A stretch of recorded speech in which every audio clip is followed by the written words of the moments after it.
ଏବେ ଫେସବୁକ୍ରେ ମୋତେ କୌଣସି ପ୍ରକାରର କଣ୍ଟେଣ୍ଟ ବନେଇବା ପାଇଁ ଆଦୌ ଇଚ୍ଛା ହେଉନାହିଁ। ଫେସବୁକ୍ରେ ଯେଉଁ ମାନେ ପ୍ରକାରର ରିଚ୍ ଡାଉନ୍ ହେଉଛି ଆଉ ଯେତିକି ପେମେଣ୍ଟ ଆମେ ପାଉଥିଲେ ଯେଉଁ ସବୁ ଭିଡ଼ିଓ ଉପରେ ନା ସେସବୁ ଆଦୌ ନାହିଁ।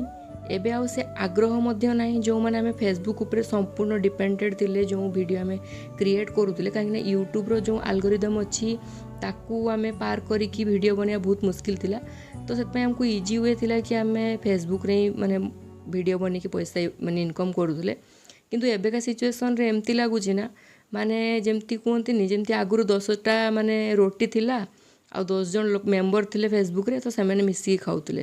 କିନ୍ତୁ ଏବେ ଯେମିତି 100 ଜଣଙ୍କୁ ଫେସବୁକ୍ ମାନେ କଣ୍ଟେଣ୍ଟ ମନିଟାଇଜେସନ୍ ଦେଇକି ଏଡ଼୍ କରିଦେଇଛି, ଆଉ କହିବା ପାଇଁ ଗଲେ କାହା ଭାଗକୁ ଖଣ୍ଡେ ପଡ଼ୁଛି ତ କାହା ଭାଗକୁ ମୁଟେ ପଡ଼ୁନି। ତ ସେମିତି ସିଚୁଏସନ୍। ତ କ'ଣ କରାଯିବ କ'ଣ ନାହିଁ ତା ଭିତରେ ବି କିଛି ଜଣାପଡ଼ିନାହିଁ। ତ ଦେଖାଯାଉ, ମାର୍ଚ୍ଚ ମାସ ଏପ୍ରିଲ ମାସ ଗଲା ପରେ ଜଣାପଡ଼ିବ। ମୋତେ ତ ଲାଗୁଛି ଯେ ମୋ ଡଲାର କମି କମିକା 0 ହେଇଯିବ ବୋଧେ। ସେଥିପାଇଁ ମୋ ମନ ଆଦୌ ଭଲ ନାହିଁ। ହୁଏତ ଆଉ କିଛି ଦିନ ପରେ ଆପଣ ଦେଖିବେ ଯେ ମୁଁ ଫେସବୁକ୍ରୁ ସମ୍ପୂର୍ଣ୍ଣ ରୂପରେ ହଜିଯାଇଛି। କାହିଁକିନା ଏତେ ମେହନତ କରିକି ଲାଭ କ'ଣ, ଯେ ଯଦି ଆମେ ତା ପ୍ରାପ୍ୟ ହିଁ କିଛି ପାଇବୁନି। ତାଠୁ ତ ବେଟର୍ କି ଆମେ ଘରେ ହିଁ କିଛି କାମ କରିନେବା। ଦେଖାଯାଉ କ'ଣ ହେଉଛି ଆଗକୁ। ଆମ ଓଡ଼ିଶାର ଏତେ ସବୁ କଣ୍ଟେଣ୍ଟ କ୍ରିଏଟର୍ ଅଛନ୍ତି, କିନ୍ତୁ ଏତେ ପର୍ଯ୍ୟନ୍ତ କେହି ବି ମୁହଁ ଖୋଲିକି କହିନାହାନ୍ତି ଯେ ତା ବିହାପରେ କ'ଣ ହେବ ନ ହେବ ବୋଲି। ଦେଖାଯାଉ ଆଗକୁ କ'ଣ ହେଉଛି ଆଉ।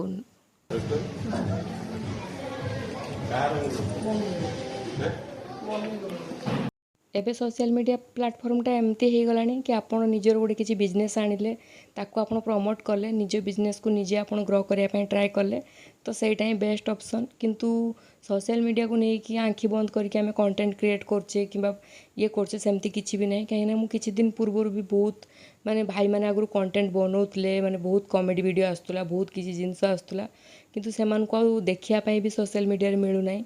ତ ଏଇସବୁ ଜିନିଷ ଯେ କି 6 ମାସ 7 ମାସ ଭଲ ପେମେଣ୍ଟ ଆସେ, ବହୁତ କିଛି ଆସେ, ଲୋକ ବହୁତ ହାଇପ୍ ହେଇଯାଆନ୍ତି, ତାପରେ ସବୁ କିଛି ଜିନିଷ ଡାଉନ୍ ହେଇଯାଏ।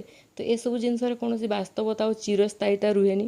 ସେଥିପାଇଁ ଆପଣ ବି ଯଦି ସୋସିଆଲ ମିଡ଼ିଆ ଉପରେ ଡିପେଣ୍ଡେଡ଼ ହେଉଛନ୍ତି ପେମେଣ୍ଟ ପାଇଁ କି ଇନକମ୍ ପାଇଁ ନା, ବରଂ ତାଠୁ ବେଟର୍ ହେବ କି ବିଜନେସ୍ କିଛି ଷ୍ଟାର୍ଟ କରନ୍ତୁ। ମୁଁ ବି ଆଗକୁ ସେମିତି କିଛି ଭାବୁଛି କରିବା ପାଇଁ। ଦେଖାଯାଉ କ'ଣ କେମିତି ରେସ୍ପନ୍ସ ମିଳୁଛି, ବାକି କେମିତି କ'ଣ ସବୁ ଆଗକୁ କିଛି ପ୍ଲାନିଂ କରେ। ସେମିତି ତ ଏବେ କିଛି ରିସେଣ୍ଟ ପ୍ଲାନିଂ ନାହିଁ। ଯଦି ଭବିଷ୍ୟତରେ ସେମିତି କିଛି ପ୍ଲାନିଂ ହୁଏ ତ ଦେଖାଯାଉ।